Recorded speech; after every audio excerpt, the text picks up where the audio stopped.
know who she thinks she is, but I do think it might be someone with real power, and it shouldn't be. She wanted her own Hail to the Chief song, and it happened. It's called Fanfare for the First Lady. It's a terrible song. Listen to a little bit of this.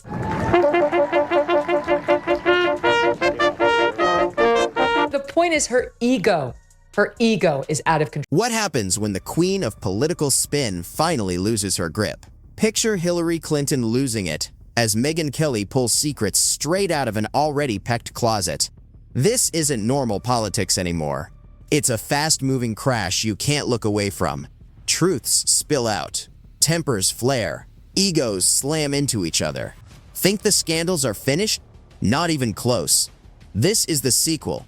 Stay right here, because Hillary's anger just became must-watch TV. Has a very weird and I think shitty marriage. I don't think she has a husband who is in love with her or faithful to her. And I think I can't really blame him because she seems to have accepted this behavior since the inception of their marriage.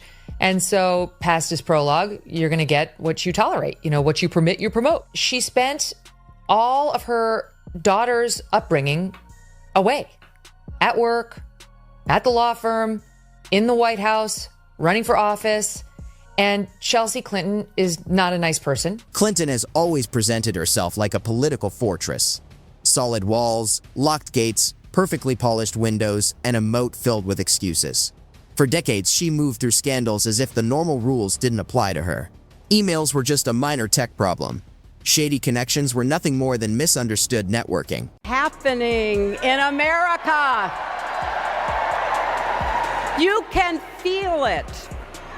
Something we've worked for and dreamed of for a long time. Donald Trump fell asleep at his own trial.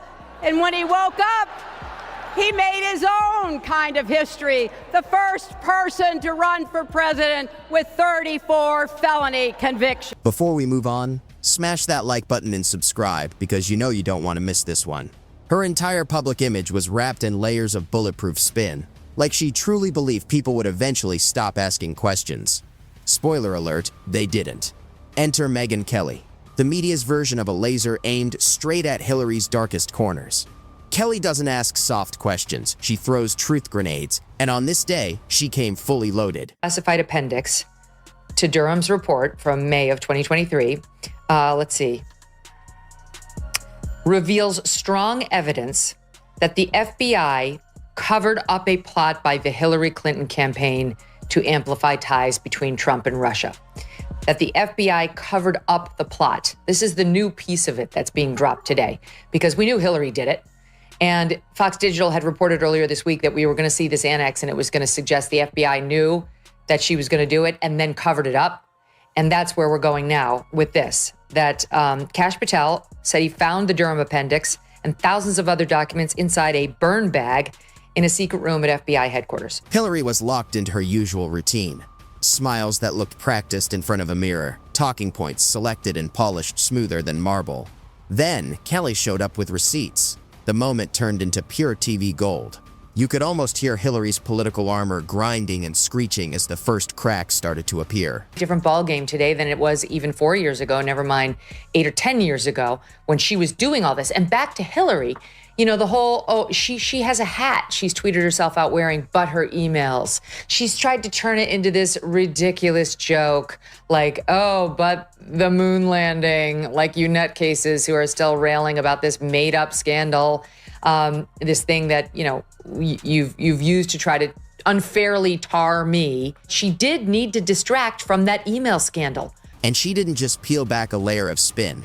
She ripped it off like duct tape pulled from skin. What was underneath wasn't pretty.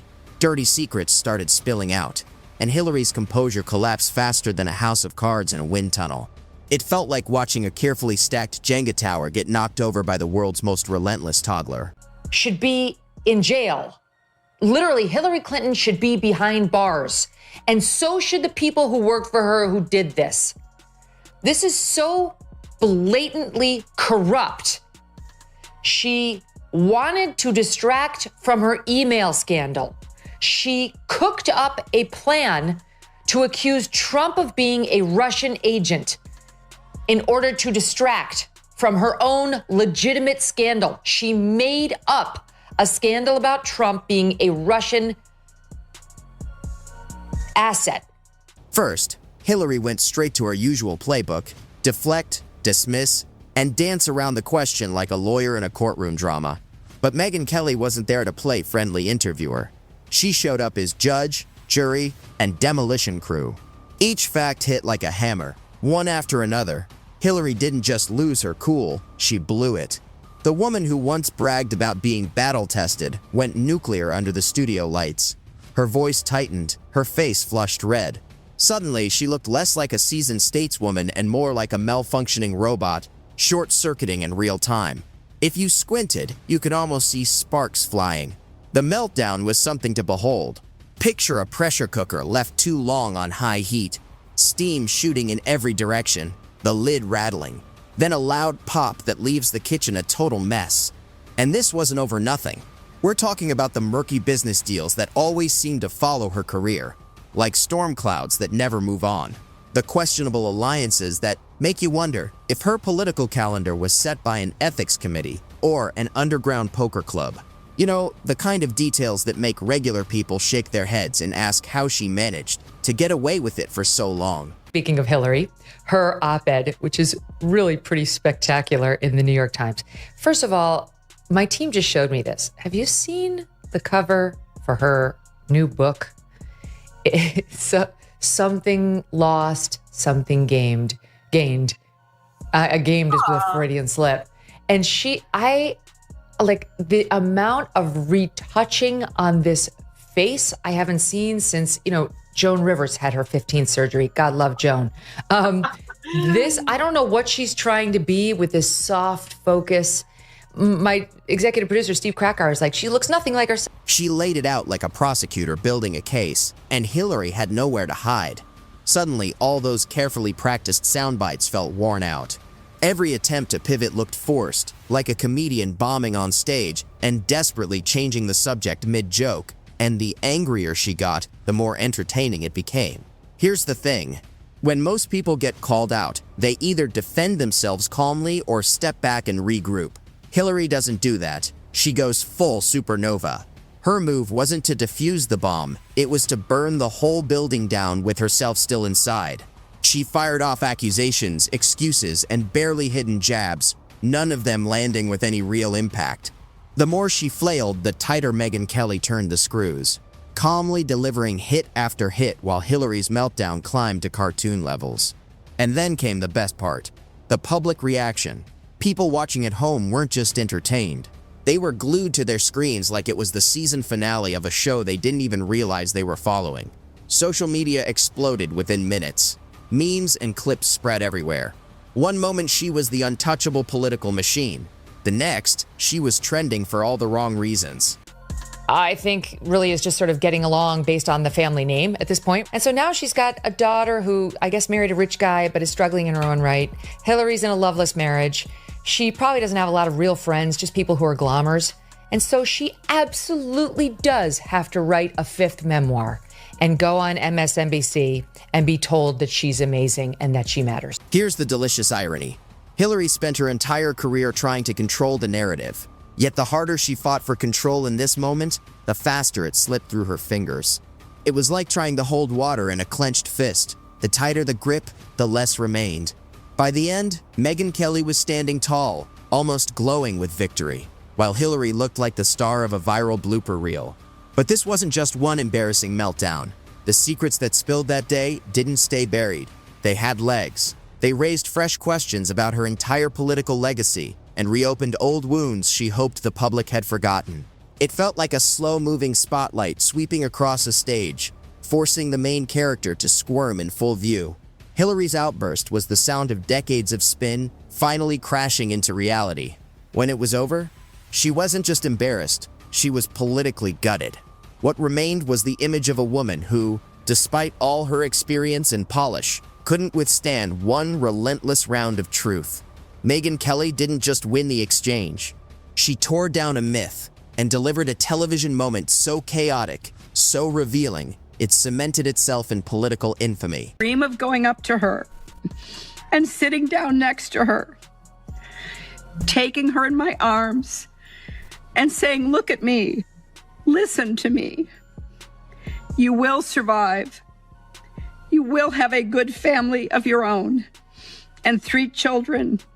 And as hard as it might be to imagine, your daughter will grow up and become the President of the United States. I am as sure of this as anything I have ever known. America is the greatest country in the world." Hillary Clinton didn't just blow up once and back off. Oh no, she went into a multi-stage eruption like a volcano that refuses to stop spewing ash until everything around it is buried. What began as a small crack in her composure quickly turned into a full-on Mount Vesuvius-level performance. And Megyn Kelly stood there like a seasoned tour guide, calmly pointing out every plume of smoke with a knowing smile. The first wave of revelations hit Hillary's infamous dealings, the backroom arrangements that have trailed her name for decades. Megyn laid it out with sharp precision, showing how Clinton's career has long been tangled in coincidences that somehow always favored her inner circle. She detailed timelines, connections, financial trails, and whispers ignored for years. Suddenly, Hillary's polished golden narrative looked more like a crooked flowchart drawn by a toddler. Hillary's reaction was priceless. She tried on that familiar half smile, the one meant to signal she wasn't bothered, but it didn't stick. Okay, I raised Chelsea Clinton because her mother, Hillary, for some reason, thought it would be moving, a good idea, a good PR move, for her to, on camera, read the acceptance speech she was going to give in 2016, the night she never was able to let down the balloons and the fireworks.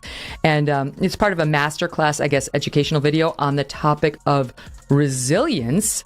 And here's a little soundbite of... This time, it wasn't her usual half smile. It looked more like she was holding in a sneeze at a funeral. Her eyes darted, her shoulders stiffened, and for a brief moment, you could see it. The realization that her usual deflection routine wasn't going to work here. Megyn wasn't buying it, and neither was the audience. So Hillary escalated. She raised her voice. She wagged her finger. She even reached for the worn-out playbook, blaming her critics for being obsessed. It was the political equivalent of yelling, "Why are you all still talking about this?" While standing in the middle of a 5-alarm fire she helped ignite. Every outburst made her look more rattled, and every calm, measured response from Megyn made the contrast even sharper. That's the real power of this clash. Megyn Kelly doesn't need theatrics. She simply shifted gears, dragging the spotlight onto Hillary's long, complicated relationship with power. Decades spent presenting herself as a tireless champion of the people, while critics piled up accusations of anyone who got in her way being crushed underfoot. Stories of aides, insiders, and former allies turned enemies suddenly came flooding back into the conversation. Is it over? Is she done?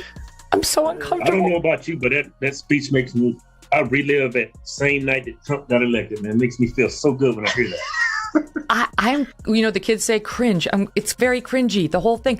And why, of all time, right, like for 4 years and beyond, we were always saying she's like a nice woman. Like she never expresses emotion. She had like... It was like Megyn opened a closet, and instead of one skeleton falling out, an entire marching band came tumbling through. Brass instruments, drumline, the whole show.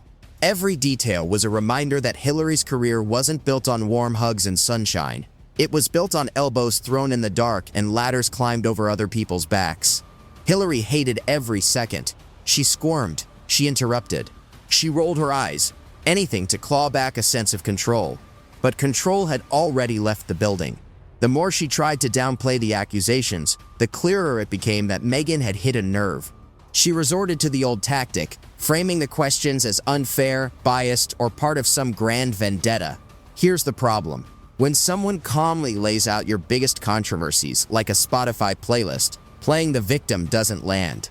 Instead, it made Hillary look like a sore loser in a game she thought she had already won. Megyn wasn't buying it. She brushed past the complaints, stayed focused, and kept dismantling Hillary's carefully constructed image, one brick at a time. The law with that homebrew server that had been accessed by foreign agents. She compromised national intelligence information. She did things she would never have allowed anybody at the State Department to do under her. And that leads me back to Schellenberger here. This is page 4 of his report.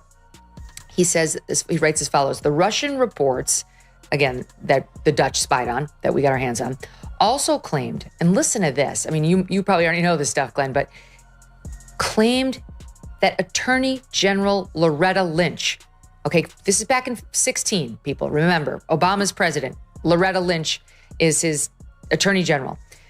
And her DOJ/FBI are investigating the Hillary Clinton email scandal. The funniest part? Hillary couldn't stop herself from reacting. If she had just stayed quiet, let Megyn run through the list, and answered with cold composure, she might have salvaged a shred of dignity. But she didn't. She took every single bait. It was like watching a cat chase every laser dot until it finally collapses from exhaustion. The audience loved it. Every outburst became a viral clip. Every awkward expression turned into a meme. Every failed attempt at spin fueled late-night comedy. People weren't just laughing at the secrets coming out. They were laughing at the spectacle of a seasoned politician unraveling in prime time. What really sealed the humiliation was how Megyn tied it all together. She didn't expose random incidents, she revealed a pattern. By the end, Hillary wasn't debating individual points anymore. She was drowning under the weight of an entire narrative, one that made her look less like a public servant and more like a walking cautionary tale. And that's when the final explosion hit. Hillary's mask slipped completely. The polished politician vanished, leaving nothing but raw, unfiltered anger. Clinton decided to drop an op-ed in the New York Times today that's entitled, "How much dumber will this get?"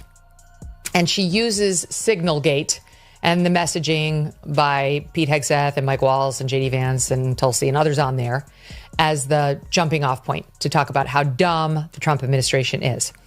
Some highlights.